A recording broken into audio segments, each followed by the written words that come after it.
Hi, I'm John Green. This is Crash Course World History, and today we're going to discuss, wait for it, the Mongols.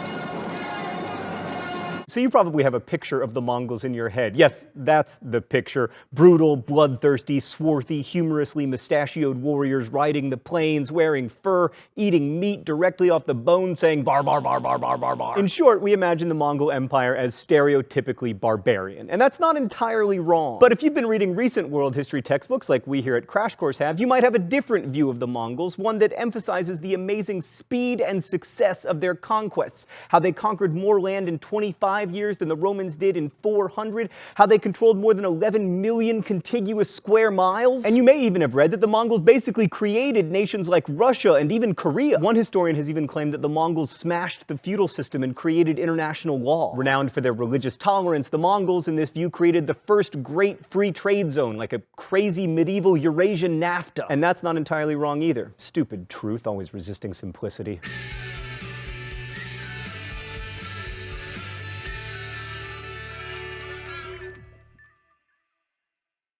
So remember herders? We talked about them back in episode 1 as an alternative to hunting and gathering or agriculture. Here are the key things to remember. 1. Nomads aren't Jack Kerouac. They don't go on like random road trips. They migrate according to climate conditions so they can feed their flocks. 2. Nomads don't generally produce manufactured goods, which means they need to trade, so they almost always live near settled people. And 3. Because they generally live close to nature and in harsh conditions, pastoralists tend to be tougher than diamond-plated differential calculus. Like think of the Huns or the Xiongnu. Or the Mongols.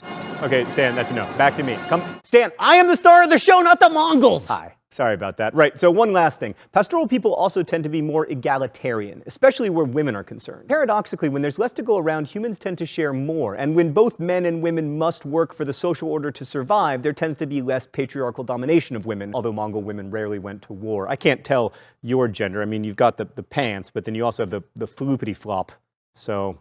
That's the technical term, by the way. I'm a historian. If you had to choose a pastoral nomadic group to come out of Central Asia and dominate the world, you probably wouldn't have chosen the Mongols, because for most of the history we've been discussing, they just hung out in the foothills bordering the Siberian forest, mixing, herding, and hunting, quietly getting really good at archery and riding horses. Also, the Mongols were much smaller than other pastoral groups like the Tatars or the Uyghurs. And not to get like all great man history on you or anything, but the reason the Mongols came to dominate the world really started with one guy, Genghis Khan. Let's go to the thought bubble. The story goes that Genghis, or Chinggis Khan, was born around 1162 with the name Temujin to a lowly clan. His father was poisoned to death, leaving Temujin under the control of his older brothers, one of whom he soon killed during an argument.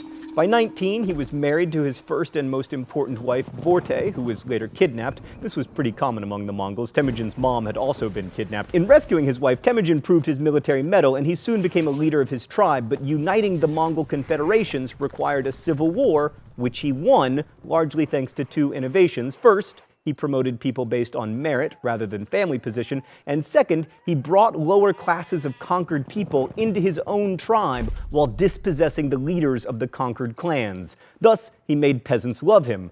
The rich hated him, but they didn't matter anymore because they were no longer rich. With these two building block policies, Temujin was able to win the loyalty of more and more people, and in 1206 he was declared the Great Khan, the leader of all the Mongols. How? Well, the Mongols chose their rulers in a really cool way. A prospective ruler would call a general council called a kurultai, and anyone who supported his candidacy for leadership would show up on their horses, literally voting with their feet. Mr. Green, but horses don't have feet. They have hooves. I hate you, me from the past. Also, no interrupting the thought bubble. After uniting the Mongols, Genghis Khan went on to conquer a lot of territory. By the time he died in his sleep in 1227, his empire stretched from the Mongol homeland in Mongolia all the way to the Caspian Sea. Thanks, Thought Bubble. So that's a pretty good looking empire, and sure, a lot of it was pasture or mountains or desert, but the Mongols did conquer a lot of people too. And in some ways, with Genghis's death, the empire was just getting started. His son Ogadai Khan expanded the empire even more, and Genghis's grandson Mongke was the great Khan in 1258 when Baghdad, the capital of the Abbasid Empire, fell to the Mongols. And another of Genghis's grandsons, Kublai Khan, conquered the Sung dynasty in China in 1279. And if the Mamluks hadn't stopped another of Genghis's grandsons at the Battle of Ain Jalut, they probably would have taken all of North Africa. Man, Genghis Khan sure had a lot of grandkids. Well, it must be time for the open letter. An open letter to Genghis Khan's descendants. Oh, but first let's check what's in the secret compartment today. Oh, a noisemaker, and champagne poppers. Stan, you know I suck at these. What's all this for? Oh, it's because it's a birthday party! Yay! Happy birthday to Genghis Khan's descendants. How do I know it's your birthday, Genghis Khan's descendants? Because every day is your birthday. Because right now, on the planet Earth, there are 16 million direct descendants of Genghis Khan, meaning that every day is the birthday of 43,000 of them. So good news, Genghis Khan. Your empire might be gone, but your progeny lives on, and on, and on, and on. Happy birthday!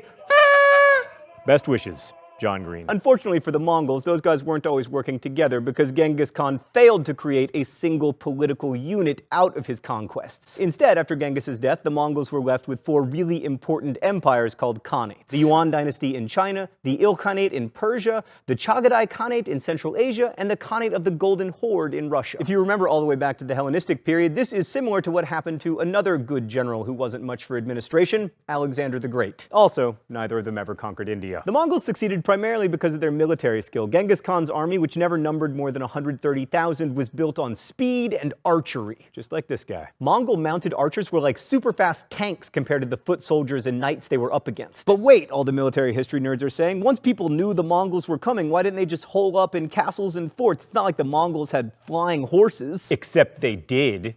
They didn't? Stan, why are you always making history boring? So the Mongols apparently didn't have flying horses, but they were uncommonly adaptable. So even though they'd never seen a castle before they started raiding, they became experts at siege warfare by interrogating prisoners. And they also adopted gunpowder, probably introducing it to Europeans, and they even built ships so they could attack Japan. That might have worked too, except there happened to be a typhoon. Also, people were terrified of the Mongols. Often, cities would surrender the moment the Mongols arrived just to escape slaughter. But of course, that only happened because there were occasions when the Mongols did, slaughter entire towns. So with all that background, let us return to the question of Mongol awesomeness. First, 5 arguments for awesome. 1. The Mongols really did reinvigorate cross-Eurasian trade. The Silk Road trading routes that had existed for about 1,000 years by the time the Mongols made the scene had fallen into disuse, but the Mongols valued trade because they could tax it, and they did a great job of keeping their empire safe. It was said that a man could walk from one end of the Mongol Empire to the other with a gold plate on his head without ever fearing being robbed. 2. The Mongols increased communication through Eurasia by developing this Pony Express-like system of way stations with horses and riders that could quickly relay information. It was called the Yam system, and it also included these amazing bronze passports which facilitated travel. 3. Another thing that traveled along Mongol trade routes was cuisine. For example, it was because of the Mongols that rice became a staple of the Persian diet, which I mention entirely because I happen to like Persian food. 4. The Mongols forcibly relocated people who were useful to them, like artists and musicians, and especially administrators. As you can imagine, the Mongols weren't much for administrative tasks like keeping records, so they found people who were good at that stuff and just moved them around the empire. This created the kind of cross-cultural pollination that world historians these days get really excited about. And 5, the Mongols were almost unprecedentedly tolerant of different religions. They themselves were shamanists, believing in nature spirits, but since their religion was tied to the land from which they came,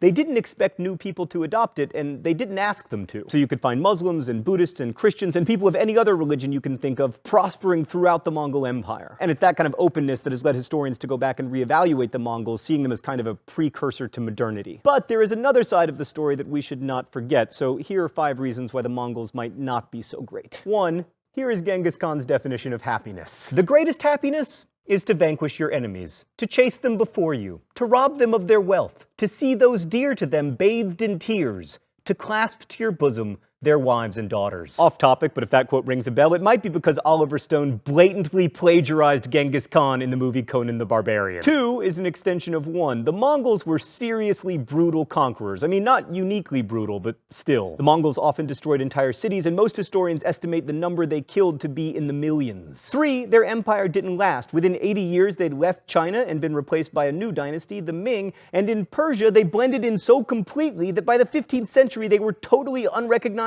I mean, they'd even taken up agriculture. Also weren't particularly interested in artistic patronage or architecture. I mean, Your palace may last forever, but my yurt can go anywhere. 5. The Mongols were probably responsible for the Black Death. By opening up trade, they also opened up vectors for disease to travel, in the case of the plague, via fleas infected with Yersinia pestis. And at least according to one story, the Mongols intentionally spread the plague by catapulting their plague-ridden cadavers over the walls of Kaffa in the Crimea. While this primitive act of biological warfare might have happened, it's unlikely to be what actually spread the plague. More likely, it was the fleas on the rats in the holds of Black Sea ships that were trading with Europe, but that trade only existed because of the Mongols. All right, Stan, one last time. Cue the Mongoltage.